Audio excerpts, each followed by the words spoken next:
நீங்கள் பார்த்துக் கொண்டிருப்பது உங்கள் விஜய்.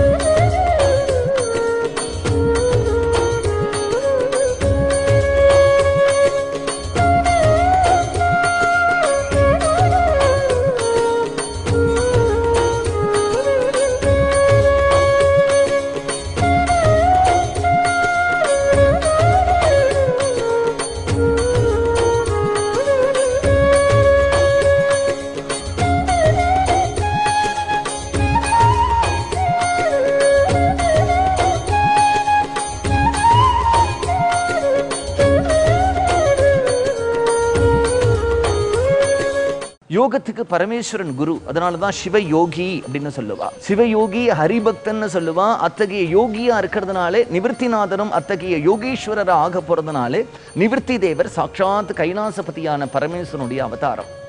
ஞானேஸ்வரர் யாருன்னார்? சாட்சாத் வைகுண்டபதியான நாராயணன் தான் ஞானதேவரா வந்தார். 4 முகங்களுடைய பிரம்மா.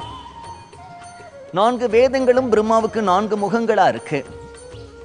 பிரம்மா கையில ஒரு ஜபமாலை வச்சுருக்கார், கமண்டல வச்சுருக்கார், வேதத்தையே சொல்லின்னு இருக்கார்.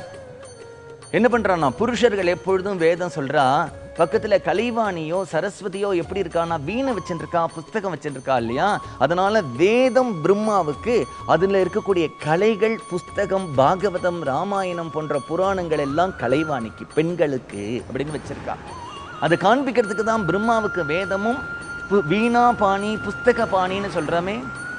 வாணியினுடைய கையில புஸ்தகத்தை கொடுத்திருக்கா, வாணியினுடைய கையில வீணையை கொடுத்திருக்கா, நாம பார்க்கிறோம். இந்த முக்தாபாய் அப்படிங்கிறவள் சாட்சாத் துர்க்கையினுடைய அவதாரம். சோபானம் அப்படின்னுட்டா படிக்கட்டு.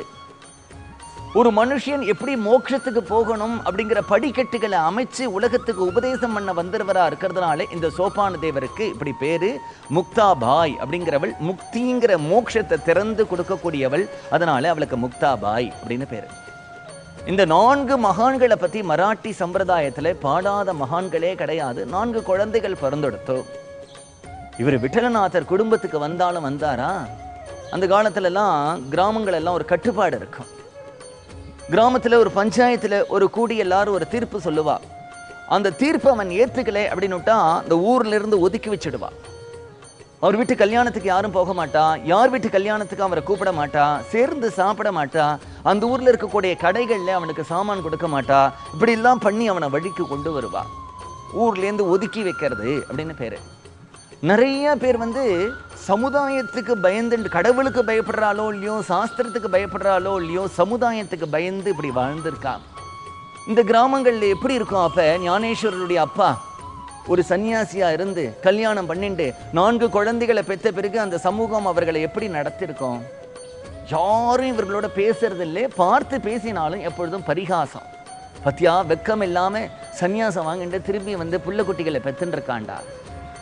அதுக்கு எதுக்குடா அவன் சன்னியாசம் வாங்கிக்கணும்? எல்லாம் நடிப்புடா. இப்படி பேசுறவா இருக்கா. இந்த குழந்தை யாராவது வீதியில போனா மாமா அப்படின்னு கூப்பிட்டா, சே அண்ணன்ட போ, சன்னியாசி பெத்த புள்ள, உன்னை பார்த்தாலே பாவம், நான் போய் ஸ்நானம் பண்ணணும், தலை முழுகணும், அண்ணன்ட போ.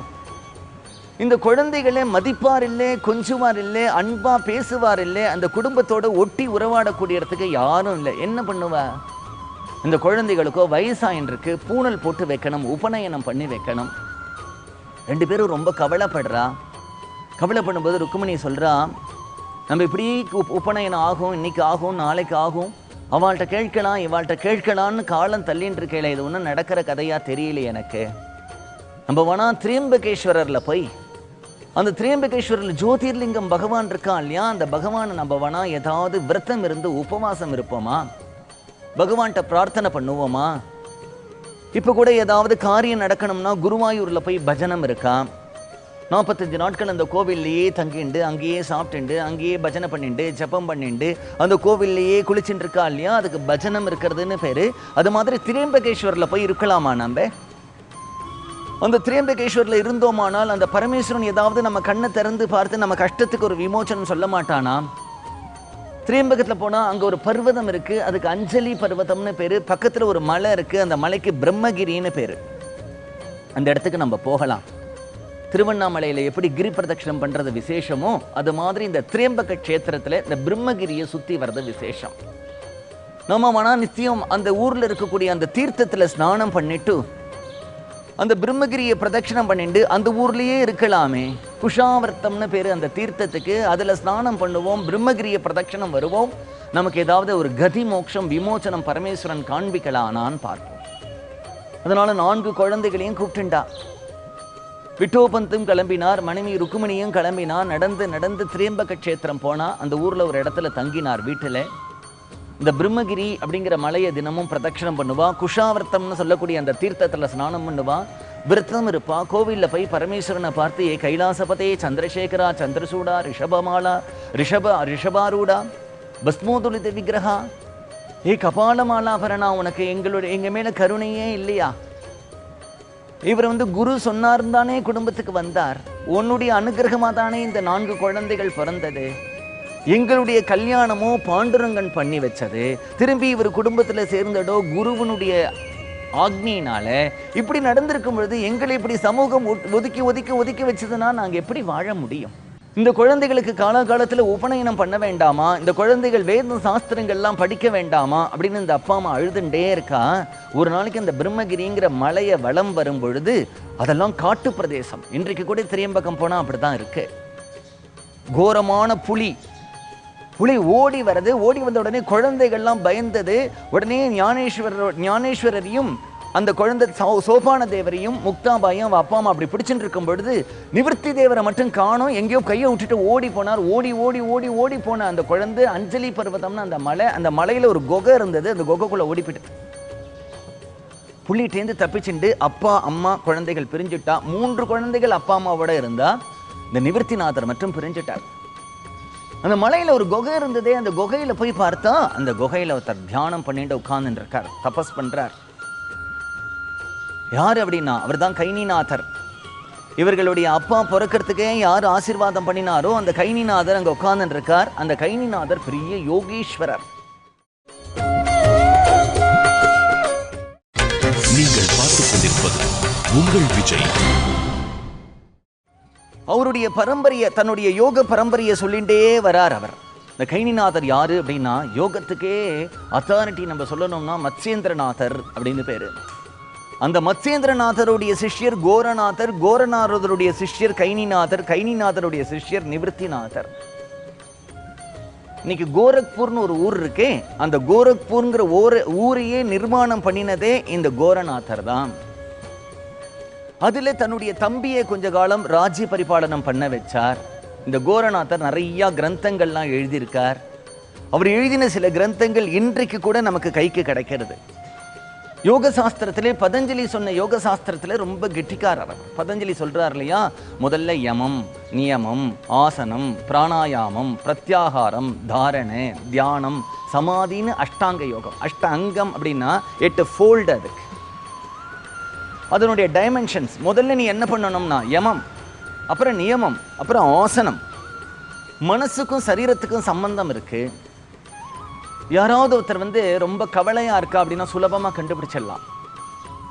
எப்படி கண்டுபிடிக்கலாம்னா, யாரால உட்கார முடியலையோ, அப்படி தலையை சொறிகிறாளோ, அங்கே போகிறாளோ இங்கே போகிறாளோ, டென்ஷனாக போய் அலைஞ்சின்னு இருக்காளோ, அப்படி அந்த நாளையே அவர்களுக்கு மனசு ஒருமுகப்படலை அப்படின்னு அர்த்தம்.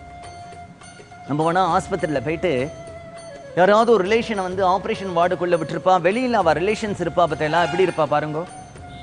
அவள் ஒரு நாற்காலியில் உட்காருவா, திடம்னு எழுந்துப்பா, இப்படி ஜன்னல் வழியாக எட்டி பார்ப்பா, பையில் ஏதோ ஒரு சுவாமி படம் இருக்கும் கண்ணில் ஒத்திப்பா, திருப்பி உட்காருவா, இப்படியே அலைவா. யாராவது உட்காருனா உட்கார மாட்டா. ஏன்னா மனசில் ஏதோ கவலை இருந்ததுன்னா ஒரு மனுஷனை உட்கார விடாது. அதனால அவனுடைய மனசு ஒருமுகப்படலைன்னு அர்த்தம். கான்சன்ட்ரேஷன் எடுத்துனா அவன் அப்படியே பொட்டிப்பான் பாட்டம் உட்காந்துடுவான். இதை திருப்பி போட்டது தான் பதஞ்சலி. என்ன பண்ணினார்னா, மனசு அலைஞ்சின்றே இருந்தா நீ அலைஞ்சின்றே இருக்க இல்லையா, இந்த மனசு அடக்கிறதுக்கு நேரம் முடியலன்னா ஒரே மாதிரி உட்கார், ஆசனம். பேசாம நீ உட்கார்ந்துட்டே இருந்தியானால் இந்த மனசு எழுந்து இப்படியே ஆடுறது. ஆடி ஆடி ஆடி ஆடி இந்த மனசு அப்படியே அடங்கிறது. இந்த நல் இல்லா எரி எண்ணம் தானே மண்ணி சாந்தியுனை உருமோ அப்படிங்கிறார் தமிழ் வேதாந்தத்தில். ஒரு 10-20 கூரை கொட்டா இருக்கு. ஒரு கூரையிலே நெருப்பு பிடிச்சிக்கிறது. நெருப்பு பிடிஞ்ச உடனே அந்த நெருப்பு இப்படியே காத்துல அசையிறது, அதனுடைய நாக்கு ஜுவாலை அப்படியே கிளம்பி அடுத்த கூரையை பத்திக்கிறது, அடுத்த கூரையை பத்திக்கிறது, இப்படி போயின்னு இருக்கு. ஒரு இடத்துல ஒரே ஒரு கூரை தான் இருந்ததுன்னா அந்த நெருப்பு காத்துல எப்படி எப்படி ஜுவாலை பக்கத்துல ஏதாவது பத்திக்கிறதுக்கு இருக்கான்னு பார்க்கும். இல்லைன்னா அப்படியே அடங்கி போயிடும் இல்லையா? மனசுக்கு விஷயத்தை கொடுத்தா அதை பிடிச்சிண்டு அதை பிடிச்சிண்டு அதை பிடிச்சிண்டு அதை பிடிச்சிண்டு போகும். மனசுக்கு விஷயமே இல்லைன்னா மனசு தானா அடங்கிடும். இந்தனல் இல்லா எரி எண்ணெனம் மண்ணி தானே சாந்தியினை உருமோ. அதனாலதான் மகான்கள்லாம் தனிமையில போய் தபஸ் இருக்கா. ஏன்னா ஒருத்தர் ஒன்று சொன்னார்னா அந்த விஷயத்தை பத்தி நமக்கு சிந்தனை வந்துடும். அப்புறம் அதை பத்தி நாம சிந்தனை பண்ணிட்டு இருப்போம்.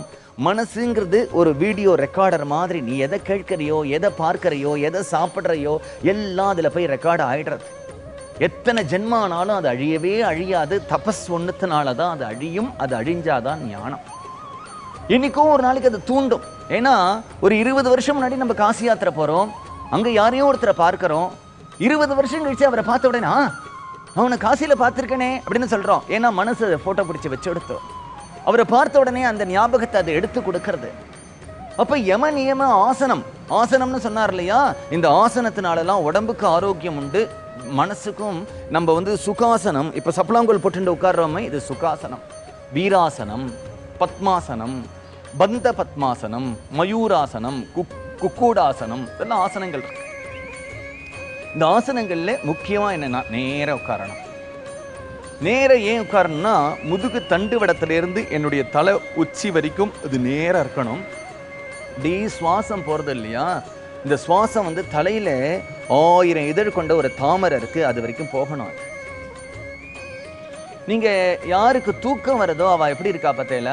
எப்படி இருக்கான்னா இப்படி கொஞ்சம் கொஞ்சமா தூக்கம் வர ஆரம்பிச்சோடனே இப்படியே விழறா. ஏன்னா சுவாசம் இதுக்கு மேல சரியா போக மாட்டேங்கிறது, அவளுக்கு லயமாக ஆரம்பிக்கிறது. ஸோ நீ எப்பயும் ஃப்ரெஷ்ஷா சேர்ஃபுல்லா இருக்கணும்னா அந்த சுவாசம் பந்தம் இல்லாம அதை தலை வரைக்கும் கொண்டு விடணும். அப்படி ஸ்ட்ரைட்டா உட்காந்துண்டா அது போகும்.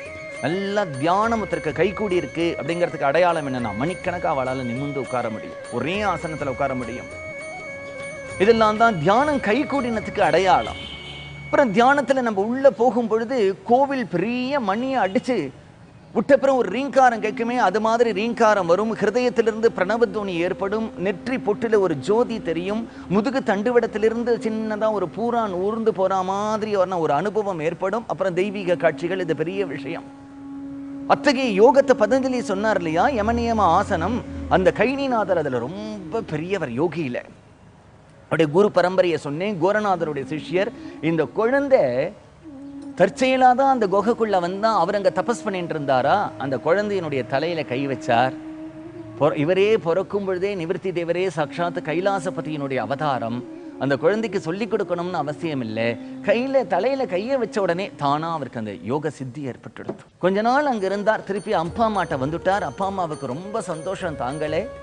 வீட்டை விட்டுட்டு இவ்வளவு நாள் காணாத போயிட்டியாடா குழந்தை, எங்க போனே, தவிச்சு போயிட்டோம், புளியை அடிச்சு சாப்பிட்டுடுத்தோம்னு நினைச்சோம், துஷ்ட விலங்குகள்லாம் உன்னை ஏதாவது பண்ணிடுத்தோம்னு நினைச்சோம், வந்துட்டேன்னு சந்தோஷப்பட்டா அப்பாவும் அம்மாவும். இப்படி பார்த்துட்டு இருக்கா. திரியம்பகேஸ்வரர் போனா பகவானை பிரார்த்தனை பண்ணினா அப்பொழுதும் கூட ஒன்றும் நடக்கலை. இப்படி பண்ணிட்டு இருந்தா அதுக்கு ஒரு வழி கிடைக்காது. நாம போய் பிரதிஷ்டானபுரத்தில் அந்த பிராமணர்கள்லாம் இருக்காளே அந்த சபையை கூட்டுவோம். அந்த சபையில இதுக்கு என்ன விமோச்சனம்னு கேட்போம்னு தான் விட்டோபந்த் அவருடைய மனைவி ருக்குமணி இந்த 4 குழந்தைகளை அழிச்சுட்டு வரா. அந்த பிராமணர்கள் எல்லாம் அந்த சபையை கூப்பிட்டு நான் என்னுடைய குழந்தைகளுக்கு உபநயனம் பண்ணி வைக்கணும்னு கேட்கிறா. அப்படி உபநயனம் பண்ணி வைக்கணும்னு கேட்கும் பொழுது அவர்கள் சொல்றார், சன்னியாசி பெற்ற குழந்தைகளுக்கு உபநயனம் பண்ணி வைக்க முடியாது அப்படின்னு. உடனே என்ன பிராயச்சித்தம்னு கேட்கிறா. நீ ஜலத்துல விழுந்து உடம்ப தியாகம் பண்ணிக்கிறது தான் பிராயச்சித்தம்னு உடனே விட்டோபந்தும் ருக்குமாயும் உடனே கிளம்பி அலகாபாத் திரிவேணி சங்கமத்துல சரீரத்தை விட்டுட்டா. இந்த குழந்தைகள் திரும்பி இந்த பிராமணர்களோட அழுது எங்களுக்கெல்லாம் எப்படியாவது உபநயனம் பண்ணி வைங்கோன்னு கேட்டுட்டு இருக்கு.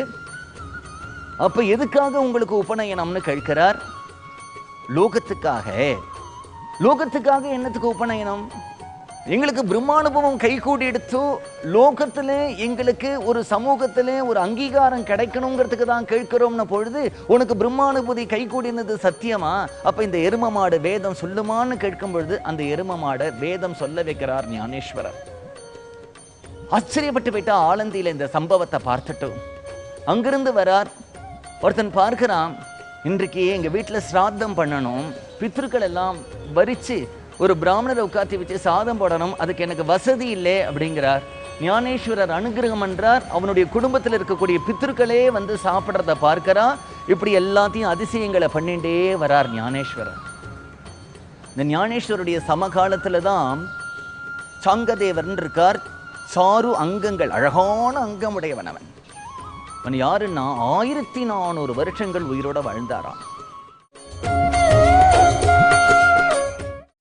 நீங்கள் பார்த்துக் கொண்டிருப்பது உங்கள் விஜய்.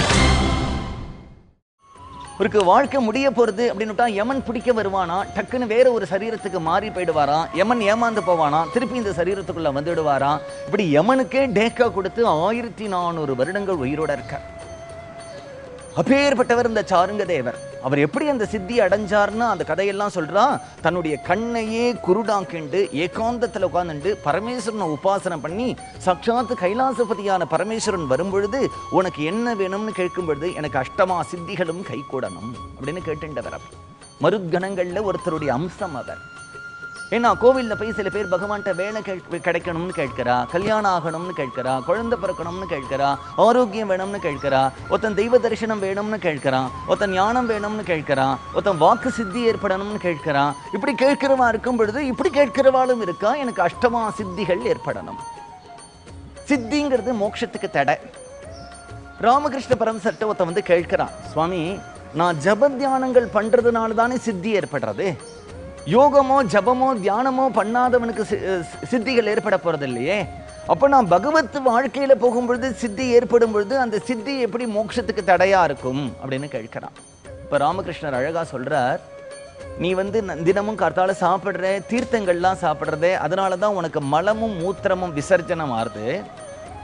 நீ சாப்பிடாம இருந்தா தீர்த்த பானம் பண்ணாம இருந்தா உனக்கு மலமூத்திரங்கள் விசர்ஜனம் நடக்க போறதில்ல.